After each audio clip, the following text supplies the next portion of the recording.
Welcome back to Dave Knows Wrestling. Sports entertainment. That's what wrestling is, isn't it? I mean, it's definitely not a sport. Or is it? As wrestling fans, we've all kind of taken it for granted that the WWE has injected us with the idea that wrestling is sports entertainment, because that term sounds a lot nicer than the word fake. But somewhere along the line, we have definitely stopped thinking about whether or not wrestling is a sport, right? It's no contest. It's not a contest, and therefore isn't a sport. But what if it actually is a sport? And what if all of us have been doing it a disservice by not treating it like a sport? Well, that's the topic of this episode, because today, Dave knows about whether or not wrestling is a sport. Well, I guess the obvious place to start is to define the word sport, but that's not as easy as it sounds. We have to travel back to the 1300s. No, we don't need to actually, no, it's not like that 70s episode. We can just listen. So the earliest usage of the word that I can find was an old French word called disport, and I'm sure I'm not pronouncing that remotely correctly. And what that means is it actually means leisure. And then eventually the word was adopted into English as sport. And its original definition was simply a leisure activity, anything that's not necessary to do. So anything that is not necessary to do falls under the category of leisure activity, and therefore is a sport, which wrestling definitely counts as. So there you go, case closed, right? Wrestling is a sport. Well, it's just not that easy. Philosopher Ludwig Wittgenstein actually has several concepts on what gives a word meaning or gives a word its definition. And throughout time, those definitions can change. And the word sport is no exception to this rule. Wittgenstein had many different concepts, but one of which was the idea that we all kind of know what something is, and that is what gives a word meaning. For example, ever since you were born, you kind of just knew what a bird was because everybody was pointing at things that looked like birds and said that was a bird, and they were raised the same way until you met other people who were raised also in the same way, and you all just kind of understood that's a bird when you see one. So anytime a linguistic group comes together and understands that this means this, that's what gives the word meaning. And of course, that meaning changes from time to time. The more people that accept this definition, the more meaning the definition has. And the interesting thing about the term sport is it's not exclusive to just one language. Multiple languages, multiple cultures, all independently came up with this idea that there is something called sport. It's like the word beauty, time, or love. It's nothing tangible, but yet it's something that we all know is a thing that we need to have a word for.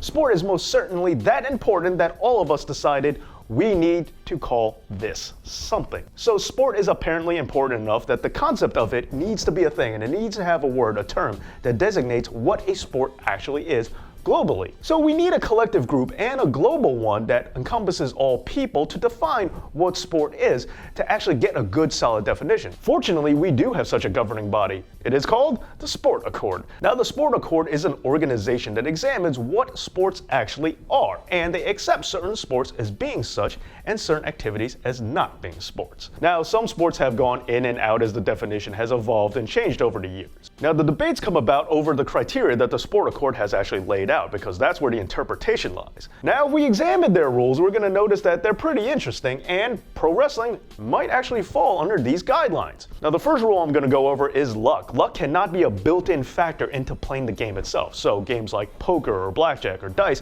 can't be sports because luck is too ingrained into actually playing it. While luck may be a factor in other things, it's not mandatory, and it's not supposed to be part of a game in order for it to count as a sport. The next rule is that equipment cannot be provided by one manufacturer alone. For example, Monopoly is not a sport because Hasbro has a monopoly on making Monopoly. Because other people can't make Monopoly, it can't be a sport by that criteria alone. Because in order for it to count as a sport, everybody should be able to have the access to it without having to give money to just one single company that created an activity. And now here's one of the big rules. A sport cannot contain any unnecessary harmful behavior towards any athlete or living creature. Now, because of this, hunting is automatically disqualified as a sport, even though the act of gun shooting still is one. But because of the term necessary, this is where we have some room to play, and that's where the division of combat sports come in. Things like fencing, judo, karate, they all count as a combat sport and therefore are considered sports by the Sportaccord because it is not seen as unnecessary harm. The weird thing is boxing has now been separated from the Sportaccord and is no longer considered a sport. Boxing doesn't seem to care if the Sportaccord actually qualifies them as a sport or not. Does Doesn't seem to matter to them. However, this could mean that boxing gets pulled away from the Olympics because the sport accord actually does have a good relationship with the Olympic Committee. But let's stay on target, because what about wrestling? Well, the sport accord officially recognizes wrestling as a sport under the combat sports category. But what about pro wrestling? Does that count too? Well, here's the interesting part, because pro wrestling is the only sport where going professional with it turns it into a completely different animal than its amateur form. So by technical loose definition, sure, pro wrestling is still a sport, despite the fact that professional wrestling and collegiate wrestling are completely different from each other. But what might separate pro wrestling out is actually the final rule for the sport accord, and that is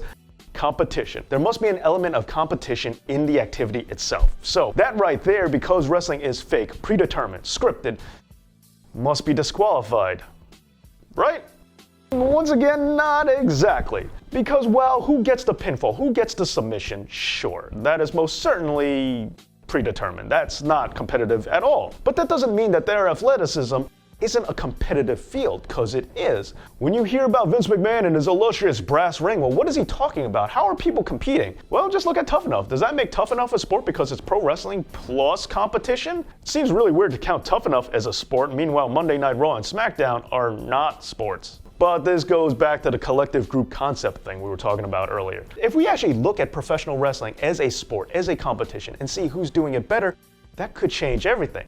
If we start counting things like chain, and if we start looking at the two guys in the ring not as opponents, but actually a team trying to compete and perform a better match against another team, that could also be a huge game changer. If the smarter wrestling fans out there really started dissecting professional wrestling and calculating what makes matches good, what makes wrestlers good, if we took the art of professional wrestling and actually criticized it and critiqued it the way it deserves to be, we could really start hammering out a system and a different kind of show where people will actually start competing against each other to put on a better match. So if we just simply change the way we watch wrestling, talk about wrestling, and think about wrestling, there's actually a chance it could become an actual sport.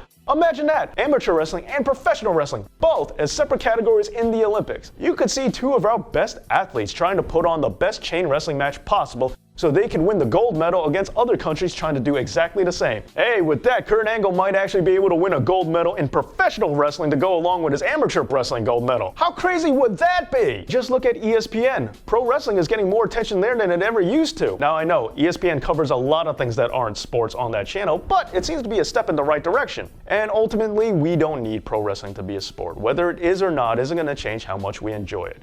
But it is nice to think about what would happen if we started looking at pro wrestling as a sport unto itself.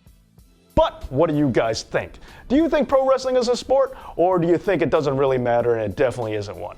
Let me know in the comments, and please don't forget to like, share, and subscribe, and also check me out on Patreon at Dave Knows Wrestling at patreon.com. Thank you so much for watching. This has been Dave Knows. Thanks again for watching this video. If you haven't, please go ahead and subscribe. And if you like this video and you want to check out some more of the things I got, I have another one right here about chain wrestling. And we talked about chain wrestling a little bit in this past video, so if you like that and you find it interesting, go ahead and check it out. Also, I have another one right here about video games. I know, the complete opposite of sports, but there's some sports game elements in there. I talk about that a little too, so you could check out this one about video games. And as always, please don't forget to like, share, and subscribe, and check me out on patreon.com at Dave Knows Wrestling at patreon.com. Thanks again for watching. This has been Dave Knows, and I'll see you next time.